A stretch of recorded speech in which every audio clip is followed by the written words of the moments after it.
over time, to have a database or a baseline of hundreds and thousands of different decisions gives us an intuition or a gut feel, or maybe even data analysis of making our own decisions better, because we've seen what happens. We've also seen that we're not alone in making those kind of decisions, and it's not the end of the world. It's not unique.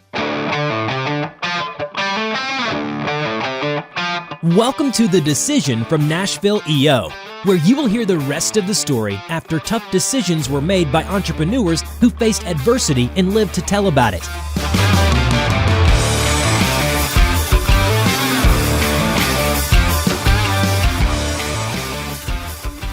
Welcome to The Decision, the podcast by and for EO Nashville, where we interview EO Nashville members who talk about all the fun that they have starting, growing, scaling, selling businesses, operating them, making the hard decisions. That's why we call it The Decision. With me, as always, Mr. Robert Hartline. Good to be here again. Good to be here with you, as always. Yeah. Our special guest today, Mr. Mike Faith. Welcome.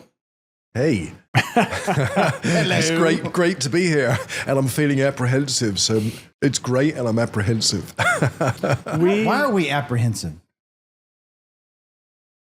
Because an evening with Robert is always an apprehensive event, usually in a good way. And the two of you together kind of spell trouble in a good way. Serious trouble. We're going to grill you real good. Thanks. It feels great already, I think. How long have you been an EO member, Mike? 25 years this year. Wow. And not always in Nashville, right? No, originally I joined in San Francisco and then moved to Nashville, to the Nashville chapter about 7 years ago. And strangely enough, the person that got me into EO San Francisco I hadn't seen for maybe 2 decades, and he was in town last week and said, "Hey, you're in Nashville, aren't you? I'm in town. Can we meet up?" So it was just a kind of funny, a kind of timing of events that happened 25 years later. What led you to join EO? I was sitting in my business one day and thought, I don't really get a chance to mix with like-minded people that I can talk to. And I looked up on the web. So this was an internet search, and I found this group, and I reached out, and I met this guy, Gavin. I forget his name now. This is terrible. I'll think of it right now. He was in town as well. I met this guy and we chatted a bit. Then I went along to a breakfast that he hosted. And I always remember the line, Patrick Galvin, there you go. And Patrick said, people wonder why I'm enthusiastic about EO. And, I don't even get a toaster if you join. I don't get anything. I just think it's great. And I just always remembered that, him saying that. And I decided to join. And there you go, 25 years of history. Who was Mike before EO? I don't know if there was a radical difference, or certainly not immediately. It's not like there was a cliff event, but I think over time, EO has been part of what's helped shape who I am and how I am. And you started, tell me about your business. Headsets, telephone headsets, office headsets. Mm-hmm. And you've been doing that since when? 27 years. What led you to that? I was running another business, and in that business, I had people on the phones who were taking phone calls. We were using headsets. The headsets weren't very good. I was sending them back. The return system wasn't good. These were some of the early Plantronics headsets, and I thought, this is crap. This isn't good.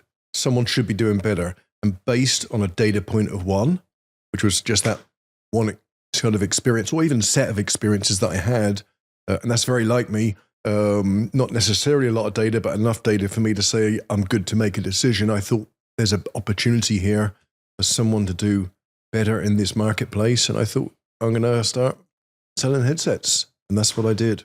Did you start making your own, or did you sell someone else's?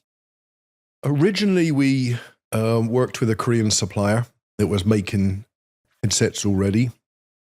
And then over the years, we went through a number of iterations of distributing other people's headsets, becoming the largest dealer for Plantronics in the world, and then going back to working with a manufacturer in the Far East. But then also now we actually own the molds. We make our own headsets. So we don't own the factory, but we own the molds and we commission our own headset designs and production. How has that business in general, how has that morphed over the years? What's changed about your business? Because you're a lot in e-commerce. That's your main. Yeah. It's funny because people say that, the headsets, that must be a lot of technology. It's changing a lot. And headsets haven't seen a lot of change or innovation in 25 years. They've improved, but it tends to have been incremental rather than anything transformational. And of course, what has changed though is, as you say, e-commerce. Originally, most of our orders were by fax. We'd send a fax order form out and people would fill it in and check the box and then we'd process the order. It was probably about 50% fax, 50% phone at one time. We were late to the game in a website. I think we were 2003. So we weren't an early leader in a website, but we were originally Headset Discounters. That was our name. Terrible decision. Never be a discounter unless you're big enough to really dominate and own the market. So, and I realized the mistake and we managed to acquire the domain name headsets.com. How hard was that? That was hard. It was very hard. Perhaps I shouldn't say it was hard. There were a number of steps in pursuit with the owners that had the domain. And they were an older couple. They were using it for a headset business. They weren't doing much with it. And we negotiated a deal where we paid them $1 million for the domain, which was the eighth most expensive domain transacted at the time. But the problem was that we didn't have any money. So we put together a deal where we paid them over 10 years with escalating payments with nothing down, which meant we could afford to get something we didn't have and they could defer their taxes into their retirement years. So it worked out a great plan for everyone. It was one of those negotiations where it looked impossible, but when we actually sat down and talked about it and explored every possible avenue that we could, we found out this was beneficial to them and beneficial to us. So, and the thing was, because it was a very expensive domain transaction at the time, it put us on the map. Everyone was talking about it. Everyone in the industry was like, what did they do? How much did they pay? So there was almost, the value partly was the huge price we paid for it at the time, rather than just buying it, because that created the news and the buzz and the curiosity and the interest about us. So obviously, if you're willing to pay $1 million for a domain name, they don't know, the public doesn't know the details, then you've got something going on. Right? Exactly. And then other manufacturers were like, who are these people? What are they doing? Where are they going? I mean, no one really knew that we couldn't afford it. What they knew is we'd made the transaction. So it was an incredibly brilliant leverage transaction. I didn't understand what a leverage transaction was at the time. So I did it with a lot of naivety and maybe good negotiating skills, but not a lot of strategy understanding. But the strategy was beautiful and brilliant. But that was really an accident or a byproduct of the transaction. And so you were a member of EO at that time. I was. Did that become a deep dive, a presentation that you put to your forum? You know what? I don't think it did, Eric. Wow. It was, I don't think it did. And I can't tell you why or why not at the time. But I don't remember it being. That's one of those things was that a gut decision? You were like, that's pretty ballsy to try to figure out. Did he have some other evidence to say, hey, investing in a better domain name is going to equal more sales? Or it was just, what made you have so much trust in that $1 million decision? Yeah. I think it was a gamble, like many things that I've done in life. And there wasn't really a lot of data to support it. So it was really more of an intuitive decision rather than a data analysis decision. And I think, I mean, there was one thing going on was we weren't going anywhere as a company at that point. We'd got to about $3 million a year in sales, and we were kind of stuck, and we weren't making any money. So it was a bit like, do something. And that's not always right. I mean, that can be a disastrous thing to do something for the sake of it, but I felt we needed to do something. And I was starting to get fascinated with the internet and the potential for e-commerce. And so it really was a gut or an intuitive decision just to think like, we're going to get this domain and we're going to become headsets.com. And just for history purposes, many people watching this probably won't even know that just a couple of years before that, there was the .com bubble. Mm-hmm. So there were many organizations that started a company around a domain name, and they didn't last. Yeah. And you were able to pull it off. Yeah. And I think it's funny you say many people wouldn't know that because they wouldn't, because it's 25 years ago. And it's like for us older, if I can say that, older people, it was still a relevant event in history. I think a lot of the .com companies there weren't built on a real foundation. They were built on the hype or the potential. We had a foundation and we added in the hype because it was hype for us, but the hype was on top of a real business, albeit a business that was kind of stuck, but it was the hype that really launched us to the next stage. Now, you've been in Nashville for 7 years. Mm-hmm. What was the decision to move from San Francisco to here? What made that come about? Yeah. As with many decisions in my life, I wish I could say, maybe I don't wish I could say, why am I saying that? Let me retract that. As with many decisions in my life, they're not always planned out and thought out. They were accumulation of decisions that came together. And I was, we'd set up a warehouse in Nashville. I'd never been. And we'd had the warehouse for about a year, and we ran into a few challenges with it. And someone needed to go and really spend some time on site and really pay it some attention. So I started traveling down for a week or 10 days a month. And here's what happened. Here's the strange reason why this happened. Hotels were very expensive in Nashville, 2017. There was an undersupply in the market. I'd pay more to stay in a nice hotel in Nashville than I would in New York. And that added up 7 or 10 days a month. So I thought, I'll buy a condo. It's cheaper than the hotels. So I bought a condo. And then I started staying weekends, and then I started meeting people, and I was staying longer and longer. And then I thought, why am I going back to San Francisco and paying California taxes? I was starting to make friends. I was getting involved in the EO chapter here. Eric, I think you were one of the first people that I met. In fact, I think you were president at the time, if I remember rightly. Your favorite president. My favorite president in this room right now. Yes. And possibly my still favorite president. But I like to leave it open. And so I thought, why am I going back to California? I looked at the tax I could save. And it wasn't just tax. I think that was one of the factors, but I was enjoying the people. I was enjoying the change. I'd been in San Francisco for 25 years. And so I made the leap and moved to Nashville. And great decision. I'm really, really pleased that I moved here and I'm here. What would you say the difference in, I guess, just your entrepreneurial experience doing business in California and doing business in Tennessee? What would you say is there a noticeable difference?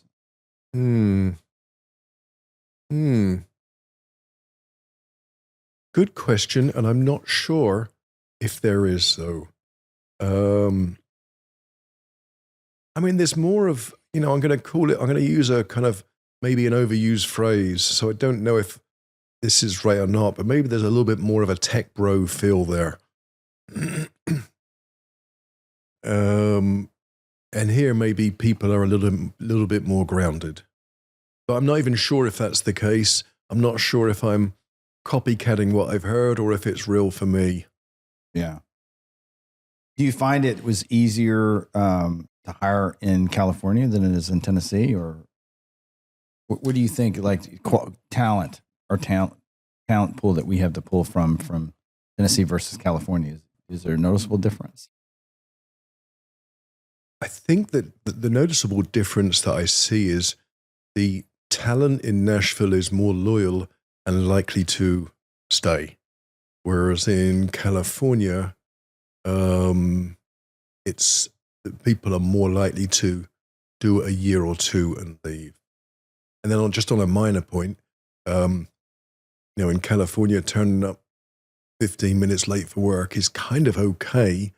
And this is, when there's a specific start time for a job, whereas in Nashville, people generally would accept that isn't. So that's one of the smaller things I noticed as well. So what's maybe an example of a decision that you did bring to EO that maybe was a challenge? One of the reasons this podcast came about is we noticed that a lot of times in an EO forum, forum mates will come to, a deep dive of the same issue year after year. And we sit there as a bystander in the forum and go, dude, when is he? He's got to do that. He's got to do it. He just won't decide. And they're kind of in that purgatory. Yeah. And has there been a time for you that you struggled with a decision that you brought the forum for help? Yeah. I just want to add, sometimes after making the decision, they're in purgatory too. So it doesn't necessarily solve it. It just switches the purgatory that we're in.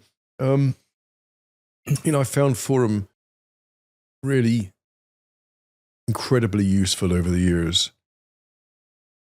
For me, it may be something different than specific forum decisions, though. And, I presented many issues to my forum, and I'm still in our West Coast forum now. We meet once a quarter, which I left for a while and then rejoined, and I'm very grateful they allowed me to rejoin. But it's one of the things that, in fact, the only thing really that I've held on to from California. And I think my main thing in forum, in fact, let me just back up. When I first joined forum, I didn't know what it was, and I went along, and I was there with a, car repair guy and a beauty shop gal and an accountant, and it took me a while because I was like, what are all these people? What have they got in it for me? What have I got in it for them? I mean, we run entirely different businesses, and I know this is the EO pitch, but I buy it from my experience that what I found was, the issues that we faced, the issues that we were challenged by, or the hopes that we had were often very similar. And those could be in business or personal life. And the biggest thing for me in forum is over time, I've developed an accumulation of diverse thinking, actions, and solutions to what goes on. And I think what that's done is it's given me a much broader perspective than I would otherwise have, because I haven't just got my own decision making and seeing what happened.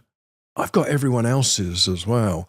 And even if those individual decisions are never replicated by me, the cumulative effect of all those decisions gives me a far greater baseline to draw from. And that for me has been I think a life changer. A great point. There are times where I conjure up these solutions to a problem that I have and I go, how in the world did I arrive at that?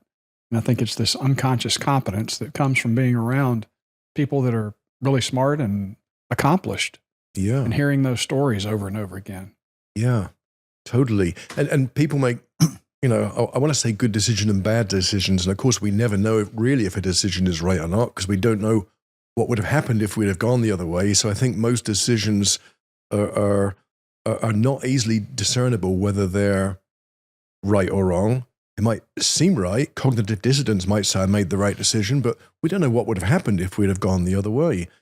But over time, to have a database or a baseline of hundreds and thousands of different decisions gives us an intuition or a gut feel, or maybe even data analysis of making our own decisions better, because we've seen what happens. We've also seen that we're not alone in making those kind of decisions, and it's not the end of the world. It's not unique. Everyone else has been through similar shit or worse shit, and they've come out of it.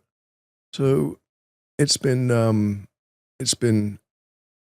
one of the best things I ever did was to get to experience, and still am experiencing, 25 years of 6, 7, 8 other people struggling with decisions. Yeah, it's we were in form together, and you were in my second form. We started a quarterly form, and I remember the very first form experience with Mike Faith. Oh, And That's dramatic, huh? it was advanced level. Okay. And I think he took a leadership role as moderator, and he knew what he wanted in his forum, and he was like the leader, which is like you want someone to stand up and go, this is how we're going to run forum. In Mike's way. And it was a lot of introducing new tools I've never used, like popcorn. You want to explain what popcorn is? yeah, sure. And thank you. I didn't think you liked it my way, but you're being very It was kind really about uncomfortable. it. No, it was the best way I could describe it, you were willing to be uncomfortable. And that was the lesson that I got out of, that was what I'd call the advanced level of form. You weren't trying to make us all happy. Right. You were trying to step into discomfort and being okay with that, which with a group of people, it's actually really enlightening to have some, because that's I instantly had more trust with you because you were not willing to tell me what I wanted to hear, which is a really good skill to. Yeah. Thank you. Well, it's got me into trouble before as well, but that's another story. Well, I still thought you were an asshole, but that's okay. Thank you, Robert. But then I got to know you more. But I did forum training with someone called Sue Hesse, who was big on the forum training circuit at the time, and I was always appreciative of her forum training. And not everyone agrees with it. I can't say it's right or wrong. But for me, she was like, forum is work, get the work done. You can chit chat afterwards. It's not the time to, go on with your endless stories or to waste time. It's the time to really roll your sleeves up and get work done. And that's the way that I've viewed it. And because I'm thinking like, this is 3 hours. We're going to get through a lot of stuff and more if we can, rather than just sit there and be nice to each other. I want to be nice to each other afterwards when we go for drinks. Can I say drinks in this room? But that's what we used to do then. But we can still do it with non-drinks or whatever.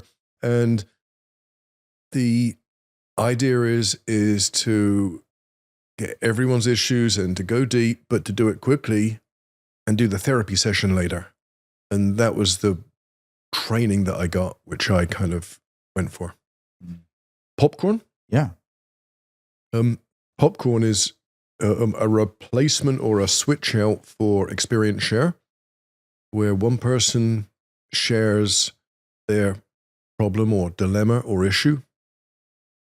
One person coaches them in front of everyone else, so it's live coaching without pre-coaching. You get 10 minutes for coaching.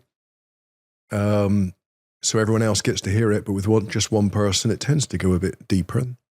And then the person turns around with a notepad, and everyone gets a chance to say, let's say it was you, Eric, and I'd say, I wonder if Eric's thought of this, or I wonder if Eric knows that this happened to me.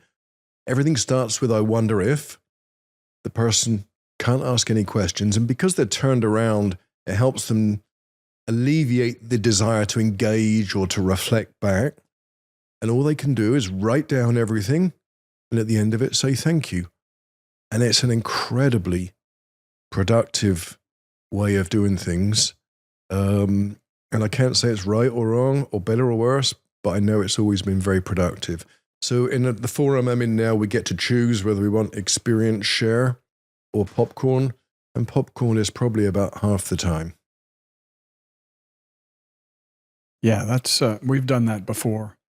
We did it on retreat one year, and it made me very emotional to hear some of the positive comments that came from it. Mm. And as Robert alluded to, it's not for the faint of heart. It can be both positive and painful at times. It can. And I don't know, did you use the I wonder if? We did not. I think the I wonder if, for me, is, it's something that you might want to try, but it's been a key part because I can say, I wonder if Eric knows that he, this. And I wonder if kind of assigns he can take it as he wants. I'm just wondering if. Mm-hmm. And our rule is you always start with I wonder if. And that for us is made it palatable, even desirable sometimes for people. And the other thing is the turnaround of the chair. If someone's looking, the facial expressions, and it starts to get in the way. And if someone turns around, they're only hearing the words and writing down. And we found that those two components of it are really key. It's kind of like being a fly on the wall while somebody's talking about you. Yeah. And it's not declarative statements like, yeah, Mike is a real jerk. Yeah. Well, in the example with you, I was going to say, Eric, I wonder if you know you're a dick, but I didn't say that. You gave it to me, you see. Well, I do actually. Would it be okay if let's say someone, just play an example. So we're doing popcorn. I have you turn around and it's like, I wonder if Mike realizes this is the same problem he's talked about for the last 4 years. I wonder if he realizes that maybe he's not gotten to the root what the problem is. Yeah. And I mean, that could be so useful under those circumstances. If you looked me in the face and said, this is the case, or this is what I'm thinking, I might feel a higher degree of defensiveness or pushback. Mm-hmm. And my belief on the psychology of this, and this is just my belief, I don't know if it's been well thought out or not, but the turnaround and the I wonder if means it's just an I wonder if for me to take or discard as I want. And I can follow up with you later if I want and say, hey, when you said that, can I get some more? So, yeah, perhaps we should do an I wonder if session with the three of us afterwards. We go. I wonder if that would be a waste of time. I'm just Hold kidding. on. Let me not look at you. What did you say? Yeah. You also presented, I remember you were the first one to do I'm clear with you rounds. Mm. I think that was one technique, which is a powerful technique. You want to talk about that? Because there could be people in EO that are not very familiar with clearing rounds. Yeah, sure. In any group of human beings, over a period of time, there's always going to be some tensions that build. And they can be minor or major, but there's going to be some things that go on between some of the people. An issue clearance is when each person takes the time to look at each person in the eyes, says, I'm clear with you. I'm clear with you. Clear with you. Or I'm not clear with you. And that process tends to, we have trouble as human beings looking at someone in the eyes and saying, I'm clear with you if we're not.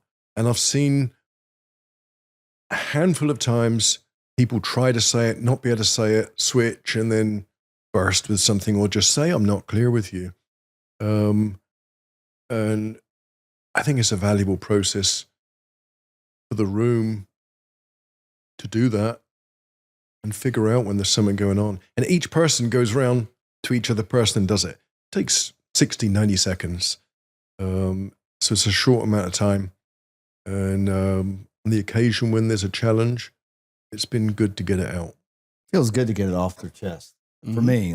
And I've had this probably 3 times where I had something that it was just funky. I just kind of I needed to get rid of. And once it was out loud, it just went so much better. And it's not a matter of like someone's right or wrong. It's just like, I took it like this, and this is how I felt about it. And now and that's also a super brave thing to do, which we're trying to get people to be vulnerable anyways.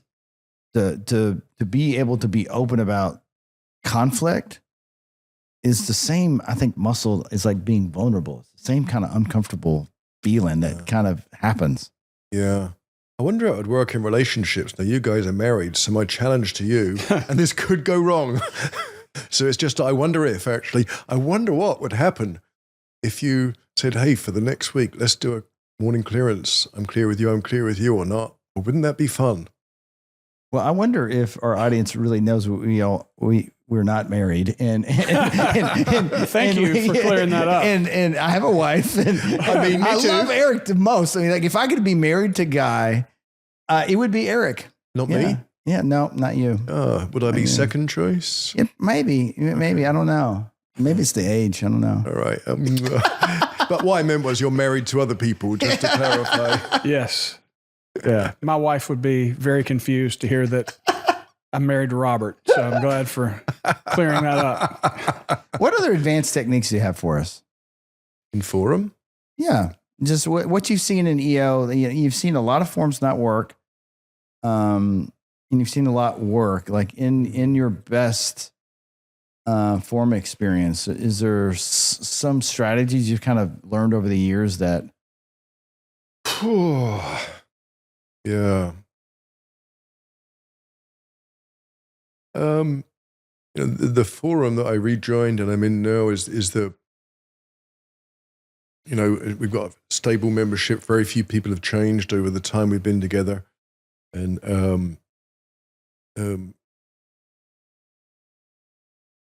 we've got a diverse range of personalities.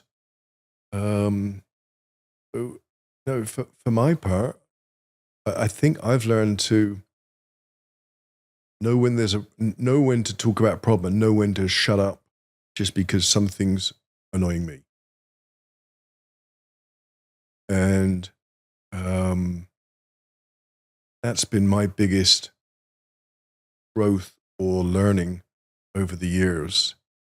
As a forum, I think we've just got to that stage where we're used to each other.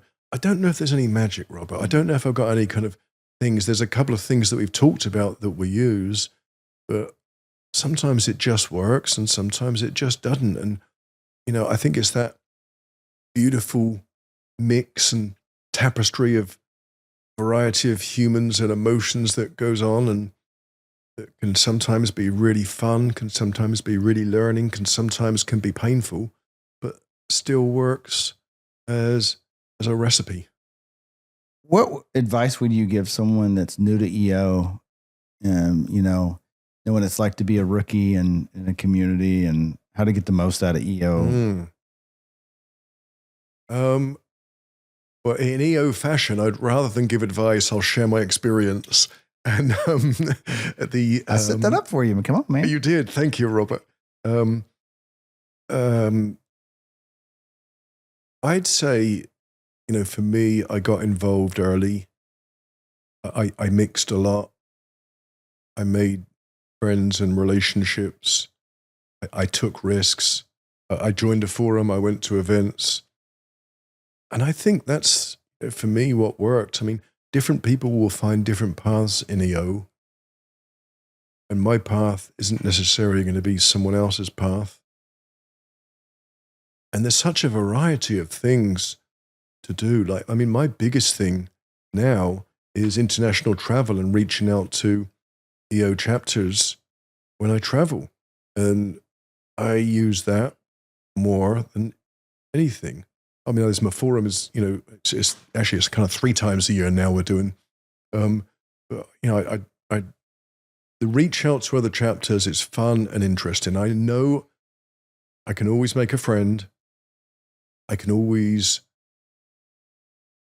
find someone that I can pretty much instantly relate to. Chances are, if I meet someone at random from a chapter call out, within 10 minutes, we're comfortable talking about everything.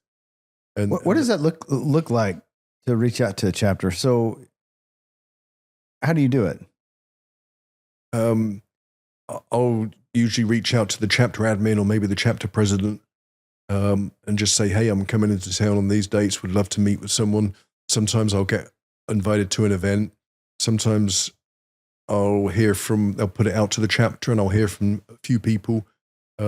Sometimes there's a WhatsApp group and I just get looped into the WhatsApp group and I do it there. Sometimes I hear nothing. They've heard of you. Exactly. Right? Thank you. Yeah. But it's a 2-minute reach out.